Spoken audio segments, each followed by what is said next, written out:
Kasama po natin dito sa sanctuary at magandang gabi rin po sa mga kasama po natin sa online. Sige po, tayo po ay manalangin.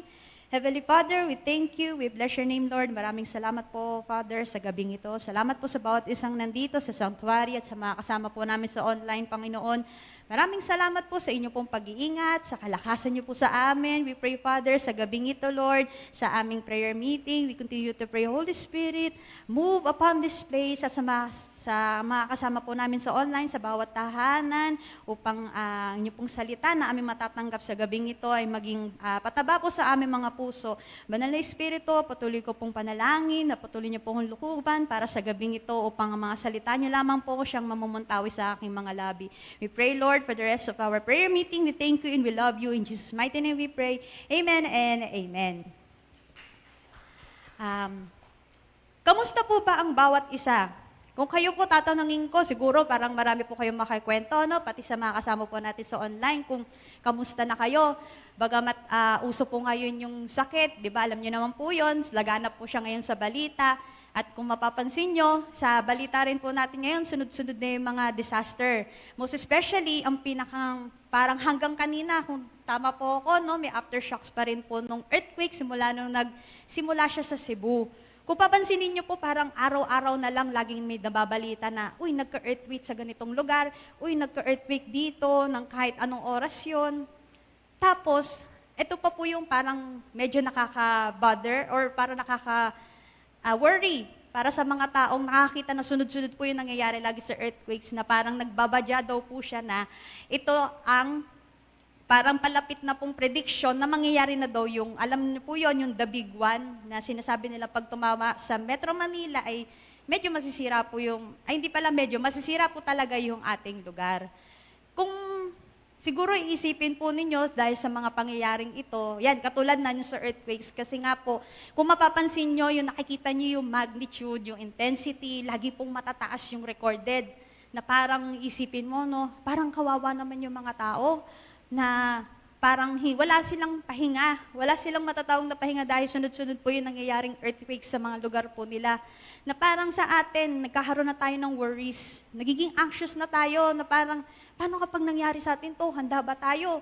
Paano pa nangyari sa nito? Paano yung mga gamit natin? Paano yung mga kamag-anak natin? Paano yung ibang tao? Parang ganun po yung magiging isipin na po natin dahil sa mga pangyayari nito. Pero sa gabing ito, bagamat na ganun yung mga nasasaga po natin mga balita, ay meron pong paalala sa atin ang Panginoon. Despite na meron po tayong worries sa ating mga buhay, ay alam ko pong itong verse na ito ay paulit-ulit na po nating na-encounter at paulit-ulit po itong napapaalala sa atin. At ito po ay matatagpuan in Philippians 4 verse 6. Sabay-sabay po. About anything but in everything by prayer and petition with thanksgiving, present your requests to God. Purihin po ang pagbabasa sa salita ng Diyos. Ito pong verse na ito in Philippians, kasama po siya sa pinaka-last chapter ng Book of Philippians na isinulat ni Paul para po sa church in Philippi nung habang siya ay nasa prison. Kaya po ito isinulat ni Paul para sa mga taga-Philippi or mga Philippians ay nagpapaalala po ito ng ano man po yung kanilang mga sirkumstansya, ano man po yung mga pinagdadaanan po nila, hindi po dapat nila ito ikabahala, bagkus ipanalangin po nila ito. Na yung prayer, yung worries po nila ay i-turn nila into prayer of petition. Katulad po na nabanggit sa ating verse, by prayer and petition, with thanksgiving, present your requests to God. Ito po yung parang sa kabila ng paghihirap, sa kabila ng kanilang pinagdadaanan, ay hindi po dapat sila nagpapadala dito, bagkus ito po dapat ay ipinapanalangin po nila. Dahil ito pong verse na ito ay pinasabi ni Pablo para sa mga tao in Philippians at sa inyo rin po dito at sa mga kasama po natin sa online na ang prayer ay isang antidote. Alam niyo po ba yung antidote? Yung antidote po para sa kalaman po ng lahat. Di ba po pag halimbawa, nakagat po tayo ng ahas, ganon. Tapos yung virus na yon, lalagyan po siya ng antidote para po ma-remove yung virus. Kumbaga yun po yung purpose ng antidote para sa sugat or sa virus. At ganoon din po yung pinapaalala ni Pablo na parang na antidote ang prayer sa atin mga worries.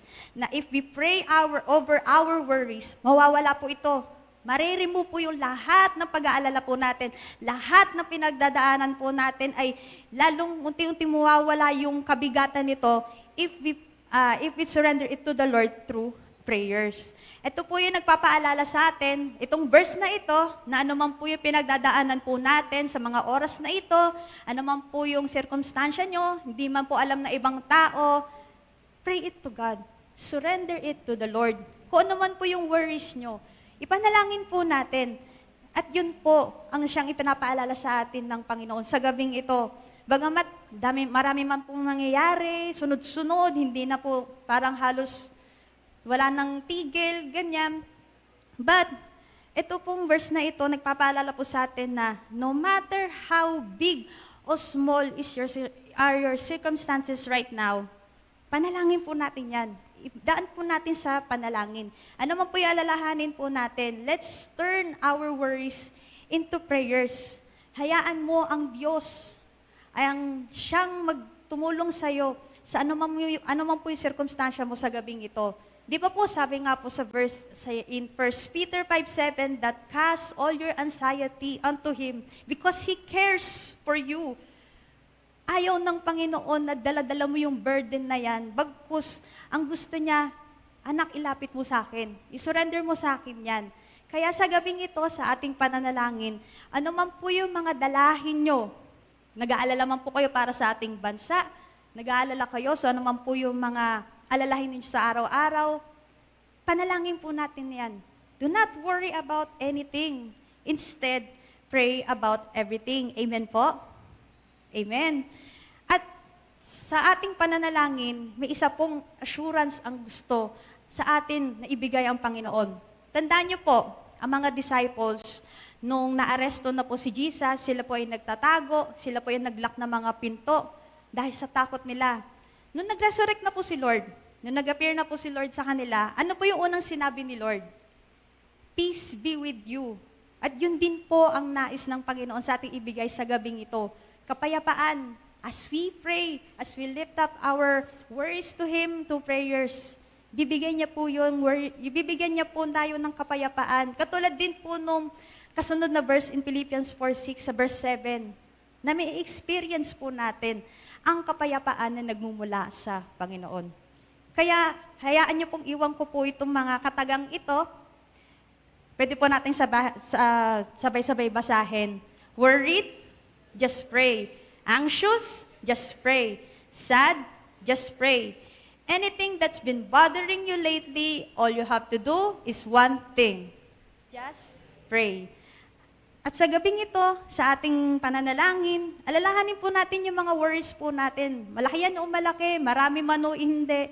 Panalangin po natin yan. Itaas po natin yan sa Panginoon. Ano man po yung mga pinagdadaanan po natin sa school, sa work, sa household po natin. Panalangin po natin yan. I-surrender natin yan sa ating Panginoon through prayers. Do not worry about anything. Pray about everything. Just pray. Tayo po ay manalangin. Heavenly Father, we thank you. We bless your name, Lord. Maraming salamat po, Panginoon, sa gabing ito, Lord, sa inyo pong mensahe sa amin, na huwag po kami mag-alala. Huwag po naming alalahanin ang mga bagay na siyang bumabagabag sa amin. Bagkus ito po ay ipanalangin po namin. Itinataas po namin to sa inyo, Panginoon. Ano man po ito, Lord, mga worries po namin. Father, you hear our prayers and you give us peace. And we declare shalom, shalom para sa bawat isa. Sino man po mga may pinagdadaanan sa gabing ito, Panginoon, we entrust them to you, Father, sa mga kababayan po namin, sa buong Pilipinas, na nakakaranas pa rin po ng aftershocks sa earthquakes. We pray, Lord, ang peace. We pray for protection for them, Panginoon. Salamat po, Ama. Kayo po ang maluwalhati sa gabing ito as we pray, as we worship you tonight. We thank you. We bless your name. We love you. In Jesus' mighty name we pray. Amen and amen.